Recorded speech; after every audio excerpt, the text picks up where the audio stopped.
이 시간 우리들에게 주신 하나님의 말씀은 호세아서 1장 말씀입니다.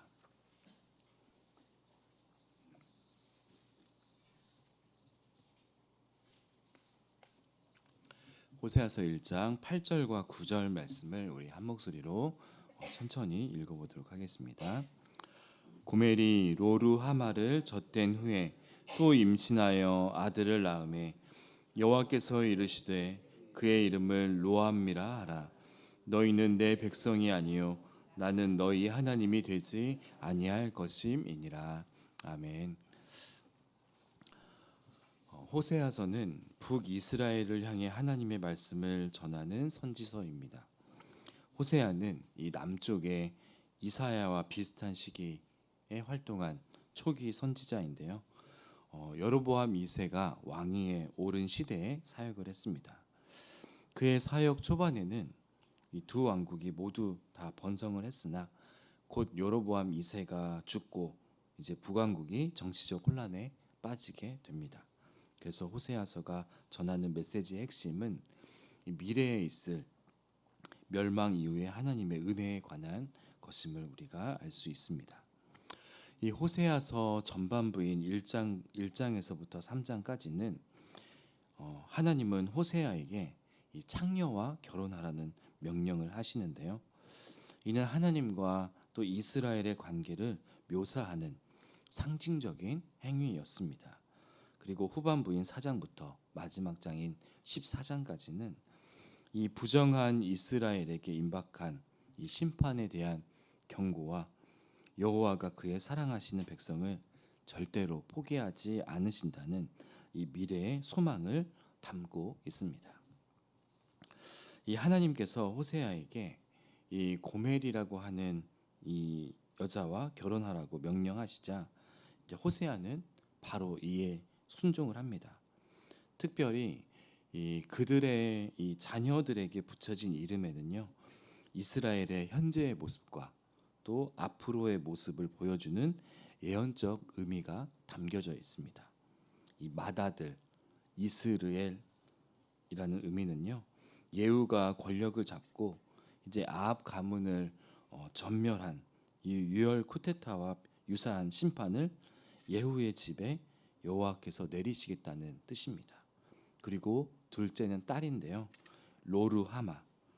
이 의미는 여호와의 긍휼이 없다는 뜻이고, 오늘 우리가 함께 읽었던 본문인 부분인 이 셋째 아들 이 로암미는요, 하나님의 백성이 아니라는 뜻입니다.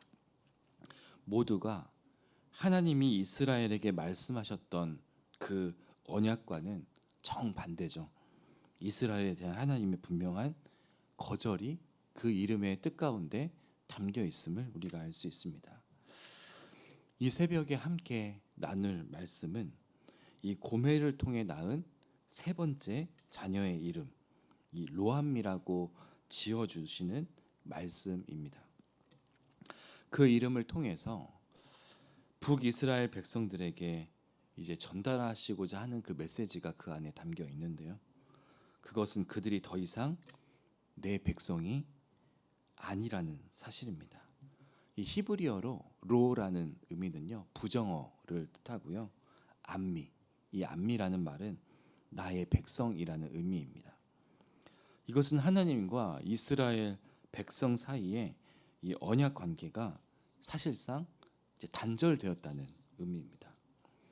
여러분, 하나님께서 애굽에서 종살이하던 히브리 그 민족을 구원하시면서 약속하신 그 말씀이, 그 언약이 여러분 무엇인가요?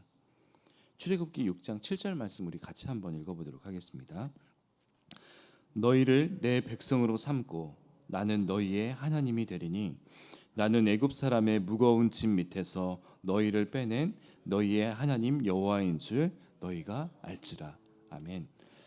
나는 너희의 하나님이 되고 너희는 내 백성이 될 것이다 라는 언약을 하나님께서 이스라엘 백성들과 맺으셨습니다. 그러나 이 북이스라엘은요, 하나님을 버리고 우상 숭배를 계속해서 끊임없이 하였고, 그런데 하나님은 또 그들에게 회개를 돌아오라고 거듭거듭 요청을 하심에도 불구하고 오히려 그들은 더 큰 죄악을 향해 계속해서 치달할 뿐이었습니다. 이에 하나님께서 그들에게 이렇게 선포를 하시는 것이죠. 너희는 로합니다. 그리고 그 결과 그들은 하나님의 보호를 더 이상 받지 못하고 아수르에 의해 멸망을 당합니다. 이렇게 북이스라엘이 비참한 결과를 맞이하게 된 것은 어쩌면 그들의 그 허탄한 확신 때문이라고 생각을 합니다. 당시 북이스라엘 백성들은요, 하나님과 전혀 상관없는 삶을 살면서도 아이러니하게 자신들이 하나님의 선민이라는 그 자부심, 그것을 항상 가지고 살고 있었습니다. 이것은 그들이 하나님의 백성다운 삶을 살기 위해서 가졌던 자부심이 아니죠. 자신의 삶과는 전혀 상관없이 하나님의 구원과 보호를 보장받는 장치 정도로만 그들이 생각했던 것입니다. 이렇게 계속해서 불순종의 길을 걸어갔던 이 북이스라엘에게 하나님께서 너희는 로합니다 라고 선언하시는 것입니다. 여러분, 그런데 이러한 북이스라엘 모습이 현재 우리가 신앙생활하는 오늘날의 그리스도인들의 그 모습과 별반 차이가 없는 것 같습니다.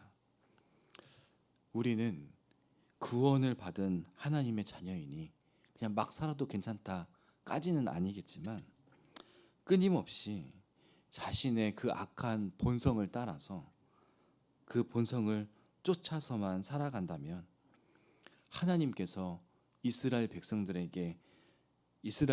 향해서 너는 로합니다라고 선언하시기도 전에 우리 스스로가 나는 하나님의 백성이 아님을 스스로가 전하고 다니고 있는 것은 아닐까요? 그렇다면 하나님의 백성인 저와 여러분은 어떻게 살아야 할까요? 저는 사도 바울의 가르침을 이 시간 여러분들과 나누고 싶습니다. 한 가지는요, 빌립보서 2장 12절 말씀인데요. 우리 같이 한번 읽어보도록 하겠습니다. 그러므로 나의 사랑하는 자들아, 너희가 나 있을 때뿐 아니라 더욱 지금 나 없을 때에도 항상 복종하여 두렵고 떨림으로 너희 구원을 이루라. 아멘. 두렵고 떨림으로 너희 구원을 이루라. 이 말은요, 우리의 행위로 구원을 얻는다는 의미가 아닙니다. 하나님의 말씀 앞에 순종하고 그리스도의 장성한 분량에 이르기까지 영적으로 계속해서 성숙되어야 함을 바울은 말하고 있는 것입니다. 너희의 모습으로 구원을 받은 그리스도인이라는 것을 사람들에게 보여주라는 의미인 것이죠. 또 한 가지 말씀이 있는데요. 고린도전서 9장 27절 말씀입니다. 우리 같이 읽어보겠습니다. 내가 내 몸을 쳐 복종하게 함은 내가 남에게 전파한 후에 자신이 도리어 버림을 당할까 두려워함이로다. 아멘. 이 말씀은요, 하나님께서 자신을 버리실 수도 있기에 항상 두려움으로 살아야 한다고 강조하고 있는 말씀이 아닙니다. 내가 내 몸을 쳐서 복종시켜야 할 정도로 그리스도인으로 살아가는 것이 쉽지만은 않다고 바울은 말하면서요, 내 본성이 나를 지배하지 못하도록 해야 한다는 것을 지금 강조하고 있는 것이죠. 나를 지배하는 것은 내 본성이 아니라 바로 하나님의 말씀이 나를 지배해야 한다고, 그리스도인은 그렇게 살아야 한다고 지금 말하고 있는 것입니다. 오늘 사랑하는 북문의 성도 여러분, 저와 여러분이 들어야 할 하나님의 선언은요, 로암미, 너는 더 이상 내 백성이 아니다 라는 말이 아니겠죠. 암미, 너희는 나의 백성이다 라는 말인 줄로 믿습니다.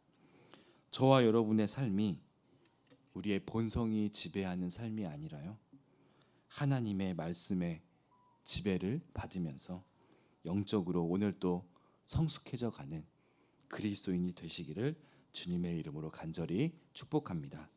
기도하겠습니다.